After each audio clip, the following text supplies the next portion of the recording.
And on a lighter note, that's what I think I want to title this one, on a lighter note. I feel like what I recorded a little bit ago, in the middle of the night with insomnia and everything else, and the last couple maybe episodes or few got dark because I was missing home and I was homesick and all that kind of stuff. And I'm still there. I'm still missing that, and I'm still my emotions are still there. But I want to make sure I make something clear, because I think sometimes, I get carried away. Number one, I want to say that there's two pieces here. What I'm dealing with on this road trip, now that I'm in Santa Fe, is, and almost home, but what I've been dealing with is minor. And I've said that a few times, but I really want to emphasize that I realize there are people on the road all the time traveling in far worse weather. There are people who travel this country in far more difficult circumstances. I was caught in a tornado one time and actually had my car destroyed. So I've been through a lot worse things in my life. And people dealing with so much more hardship, being out of work, losing relationships, losing custody of children, or the death of a child, or the death of a parent, or the death of somebody in their life, and people who can't find work, and people who financially are struggling, and people in all over the world who don't have enough to eat. And I mean, there's so many problems in this world, and the last thing I ever want to do is to act like my problems are the worst, because they're not by a long shot. I kind of want to throw that out there. And the other thing too is, I know it's kind of been dark and negative lately, because I really want to share the emotions I go through and what I feel at the time, because that's what's real. And sometimes I get carried away. But that's not going to always be the focus of this. I mean, the real focus of this podcast is going to be more positive. And I want to get more positivity. I want to always share the hardship. And that's how I connect. That's how you connect with an audience. That's how you connect with each other, is to share something that relates to that person. And for those of you, and the audience that I'm aiming for, those of you who are a little uneven, that's not putting anybody down. I'm just saying we're slightly askew. We're not the poster people. What do you call it? Poster child, poster, whatever it is. The people they put on the poster, the people in the movies who are the perfect life that we're supposed to be living. That's not real, and it doesn't really exist. But that's not who we are. We're that group that's slightly askew. We have some problems. We have limitations. We have anxieties. We have worries. We have a brain, maybe, for some of you, that isn't quite working optimally. And that's me. And that's the people that I'm kind of trying to work with. And so when I talk about these difficulties that we're going through, when I talk about the struggles we have, and I really share the emotions and being, homesick at 58 years old for my home and my wife and my dog and my family, that it's what I'm really feeling. But I'm not putting it into context against all the suffering in the world, because it's very minor. But what I'm trying to get to the point is, I have a system that doesn't respond well to that. Now, I've always had some anxiety. I've always had difficulty dealing with some anxiety, but never until I started taking anti-anxiety medication, benzodiazepines, which I took Klonopin for 12 years, 18 months coming off, and I am now 9.5 years past that, but I still have neurological damage from that experience. And the way I best explain this to most people is the whole analogy of the gas pedal and the brake pedal. The gas pedal is glutamate and your system gets revved up, and that happens to me a lot with different things. I can get easily triggered by things. And then there's a brake, which is GABA and other things that help slow your system down and calm you.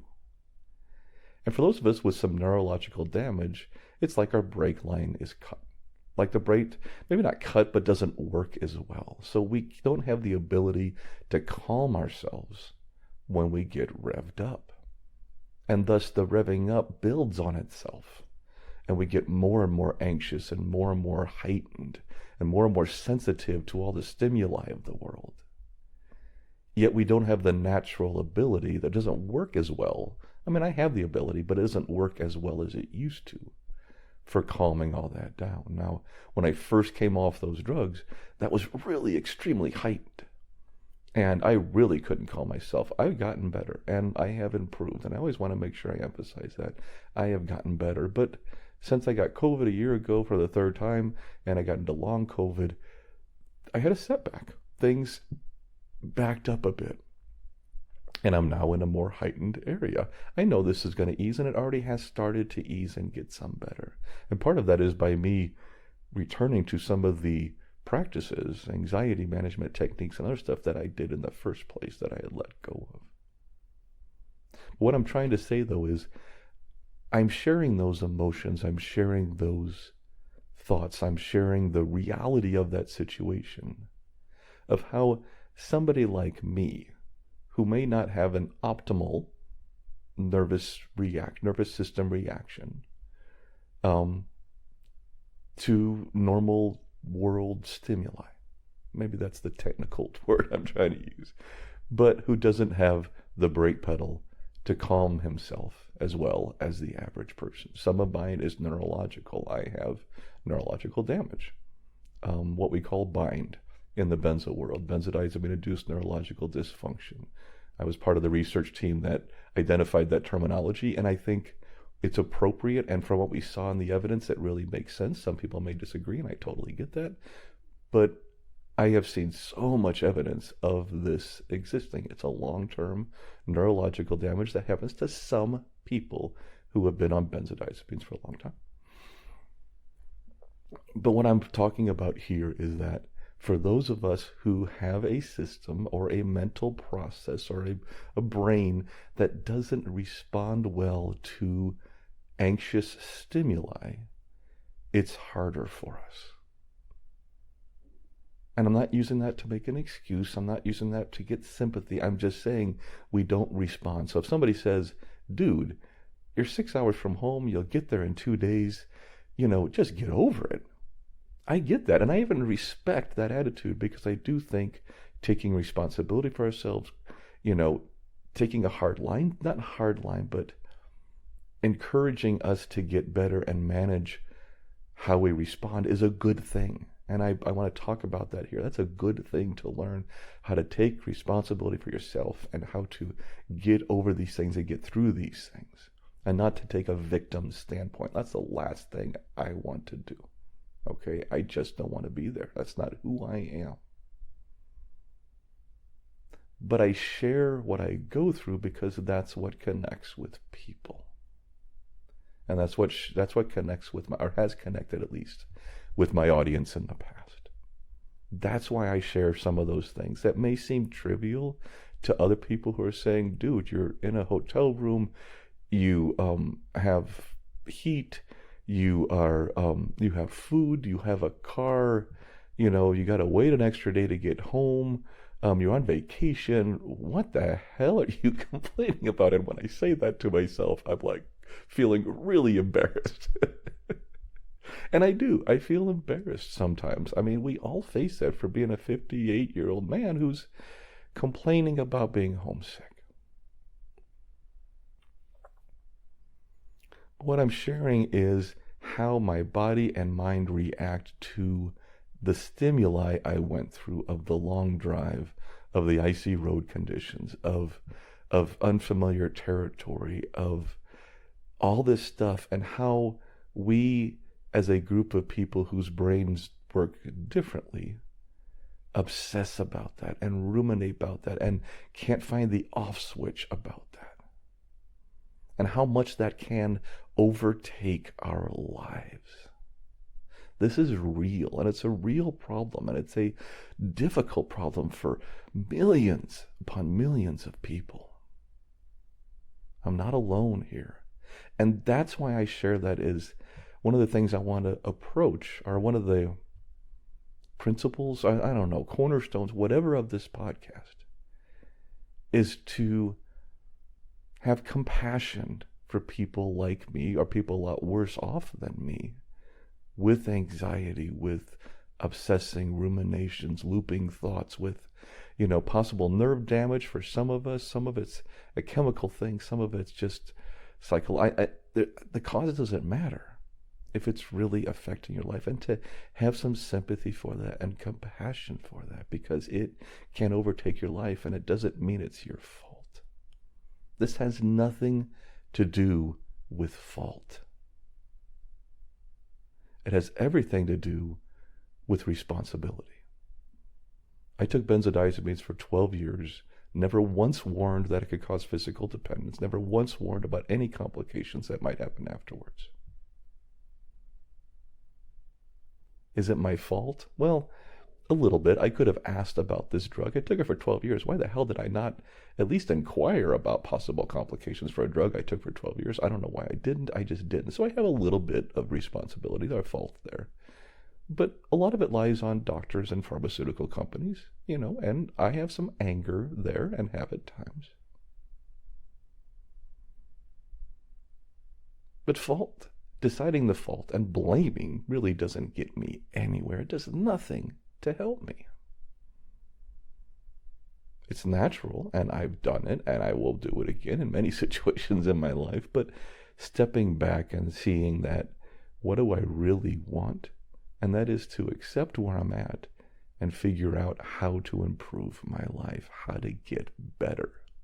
The only way to do that is to take responsibility for myself and where I'm at and what I deal with and how I can improve that. That's the only way I can really do that. Well, that may not have been all my fault, or even mostly my fault for what happened to me. It is my responsibility to figure out how to make things better, because nobody else is going to do that for me. Nobody.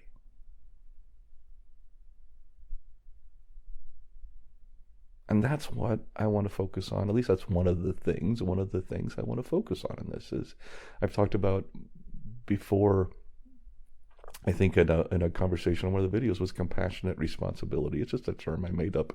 I don't even know if it really exists, but that's the approach I want to take here, which is compassion, sympathy, understanding for where we're at and what we deal with, because it's real. It is real. And reducing some of the stigma around that, I think, is a good thing. And helping people understand what some people suffer with can only make things better, to understand that. But I never want to use that as an excuse. I'm not asking the world to change for me. I'm instead looking inside and saying, how can I make things better? Because in the end, that's where we have the most control. That's where we have the most influence, is on ourselves. And if you're not going to do it for yourself, do it for those around you. Do it for those who love you. I think it's a good thing to do it for both. I fight hard to get myself better, to find new ways of doing things. And I also slip up and I screw up. And then I don't do it for a while. I'm human. But I'm going to keep trying to make myself better, to live a better life for myself, for my wife, for my family, for anybody that knows me. Anyway, I got off on that tangent, didn't I? But let's wrap all this back to my original topic here, which is life is good. And even though my podcast lately has been a little negative, because I've been going through a bunch of crap, it was also just the raw me at the time feeling sorry for myself. And that's okay. Sometimes we need to feel sorry for ourselves. Sometimes we need to embrace the emotion, feel the emotion, understand the emotion, and realize it's real. But it also might be exaggerated. It also might be blown out of proportion. It also might be, in part, because it was the middle of the freaking night and I just wasn't sleeping and still haven't slept much. That's why I'm back on the radio again. I'm back here.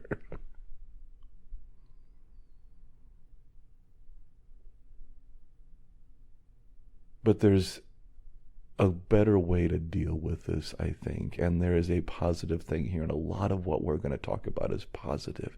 And we're going to add some levity, and we're going to have some fun. And we're going to talk about things that can improve our lives and ways to look at the world that makes it a little easier to understand, a little better to process, and helps us become more joyful, more happy, have more meaning out of it. That we can do here, and that I'm excited about, and that I'm pumped about. So I'm going to turn the light off. I have a little light on because I had to find my recorder. And I'm going to, still got a couple hours here. Maybe I can get a little bit of sleep. We'll see what happens. And then I'm going to go out and make the best of the day. Because I owe that to myself. I owe that to my family. I owe that to everybody else to start to make a better life out of the hand I've been dealt.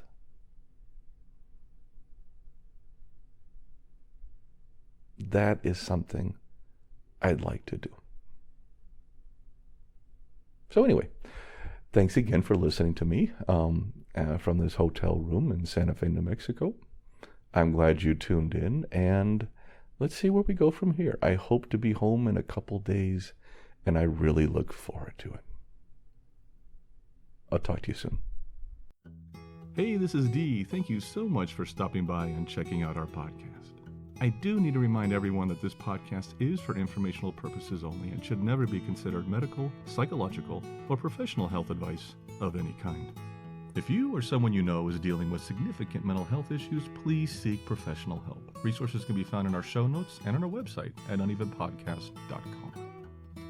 Take care of yourself, and I'll catch you on the flip side.